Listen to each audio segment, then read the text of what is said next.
Hi hello నమస్తే welcome back to our channel Aparna Telugu vlogs. ఎలా ఉన్నారండి అందరూ? నేనైతే చాలా బాగున్నాను. మీరు ఎలా ఉన్నారో కామెంట్ చేసి చెప్పండి. సో ఇక్కడైతే నేను క్యారెట్ హల్వా చేశానండి. నిజంగా అద్భుతంగా ఉందన్నమాట. ఆ టేస్ట్ అయితే ఎంత డెలీషియస్గా ఉందో. ఇలా చేసి క్యారెట్ హల్వా ఎవరికైనా పెట్టారంటే వాళ్ళు నిజంగా ఇంకొకసారి మిమ్మల్ని అడిగి మరీ చేయించుకొని తింటారు. అంత బాగుంటుందండి. సో చిన్న చిన్న టిప్స్ అయితే నేను చెప్తాను క్యారెట్ హల్వా చేసుకునేటప్పుడు. సో అవి పాటిస్తూ మీరు చేశారు అంటే మీ క్యారెట్ హల్వాకి ఇంకా ఎవ్వరు పేరు పెట్టేదే లేదు, అంత బాగుంటుంది. మరి క్యారెట్ హల్వా ఎలా చేసుకోవాలి ఏంటి అని ప్రాసెస్లోకి అయితే వెళ్ళిపోదాం వచ్చేయండి. ముందుగా అయితే క్యారెట్ని బాగా తురుముకోవాలి. సో వీటి కోసం నేను సన్న క్యారెట్లు తీసుకున్నానండి. లావు క్యారెట్లు అయితే అంత టేస్ట్ ఉండదు. సో సన్న క్యారెట్లు తీసుకొని తురుముకోవాలి. చిన్న హోల్స్ ఉన్న వైపు తురుముకోవాలి, పెద్ద హోల్స్ ఉండే వైపు కాకుండా చిన్న హోల్స్ ఉండే వైపు తురుముకుంటే ఏమవుతుంది అంటే బాగా కుక్ అవుతుంది అనమాట, మంచిగా ఫ్రై అవుతుంది.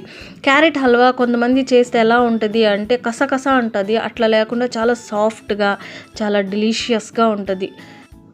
మొత్తం తురిమేసుకున్న తర్వాత ఒక ప్యాన్ పెట్టుకొని అందులో గీ 3 స్పూన్ల గీ హీట్ చేసుకోవాలి. మన క్వాంటిటీని బట్టి మనం గీ హీట్ చేసుకోవాలి. సో సరిపోకపోతే తర్వాత అయినా యాడ్ చేసుకోవచ్చు. ఈ ప్రాసెస్ అంతా మనం గీలోనే చేయాలి. ఆయిల్ అస్సలు యూస్ చేయకూడదు. ఆయిల్ యూస్ చేస్తే ఆయిల్ స్మెల్ వస్తుంది, అస్సలు బాగుండదు క్యారెట్ హల్వా. కాబట్టి గుర్తుపెట్టుకోండి, గీనే ఎక్కువ వాడాలి. తర్వాత సన్నగా చేసి పెట్టుకున్న జీడిపప్పుని వేసుకొని మంచిగా ఫ్రై చేసుకోవాలి. తర్వాత కిస్మిస్ కూడా వేసుకొని ఫ్రై చేసుకొని పక్కన ఉంచుకోవాలి. తర్వాత ఈ ప్యాన్లోనే మనం ముందుగా తురుము పెట్టుకున్న క్యారెట్ని అయితే వేసుకొని పచ్చి వాసన పోయి ఇది సాఫ్ట్ అయ్యేంత వరకు కుక్ చేసుకోవాలి.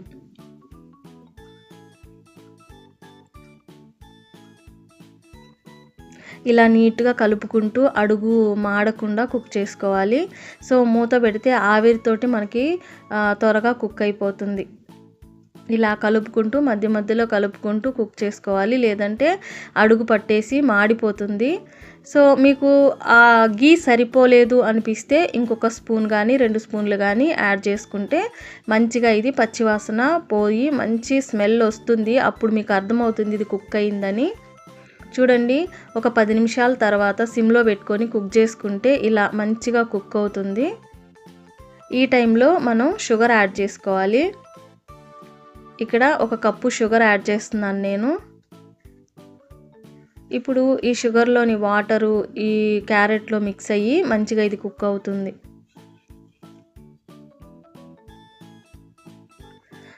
ఇలా కుక్ అవుతున్నప్పుడు మనం ఒక 6 ఇలాచి మంచిగా దంచుకొని వేసుకుంటే ఫ్లేవర్ చాలా బాగుంటుంది. ఇలా దంచుకొని వేసుకున్న తర్వాత మంచిగా కలుపుకోవాలి. ఇలా కలుపుకున్న తర్వాత చిక్కటి పాలండి, ఇవి నేను చాలాసేపు మరగబెట్టి చిక్కగా అయిన తర్వాత ఇందులో యాడ్ చేస్తున్నాను.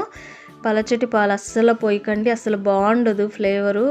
చిక్కగా కాచిన పాలు ఇందులో వేసి మంచిగా మరిగిస్తే ఇది కోవాలాగా తయారవుతుంది. అప్పుడు ఫ్లేవర్ అనేది చాలా అంటే చాలా బాగుంటుంది. ఇలా ఒక 2 నిమిషాలు కుక్ చేసిన తర్వాత మనం ముందుగా ఫ్రై చేసుకున్నాం కదా డ్రై ఫ్రూట్స్, జీడిపప్పు, కిస్మిస్, అవి ఇందులో యాడ్ చేసుకోవాలి. ఇందులో యాడ్ చేసుకొని 2 నిమిషాలు కలుపుకొని తర్వాత మనం ఇది దగ్గరకు వచ్చిన తర్వాత దింపేసుకుంటే మన క్యారెట్ హల్వా అయితే రెడీ అయిపోతుందండి. నిజంగా చెప్తున్నాను, చాలా అంటే చాలా బాగుంటుంది. సో ఎప్పుడైనా ట్రై చేసినప్పుడు ఇలా అయితే ట్రై చేయండి, ఖచ్చితంగా చాలా అంటే చాలా బాగుంటుంది. సో ఈ వీడియో ఇప్పుడు దాకా చూసినందుకు చాలా థ్యాంక్స్. నచ్చితే ఒక లైక్ చేయండి, అలాగే సబ్స్క్రైబ్ చేసుకోవడం మాత్రం మర్చిపోకండి. Thank you so much.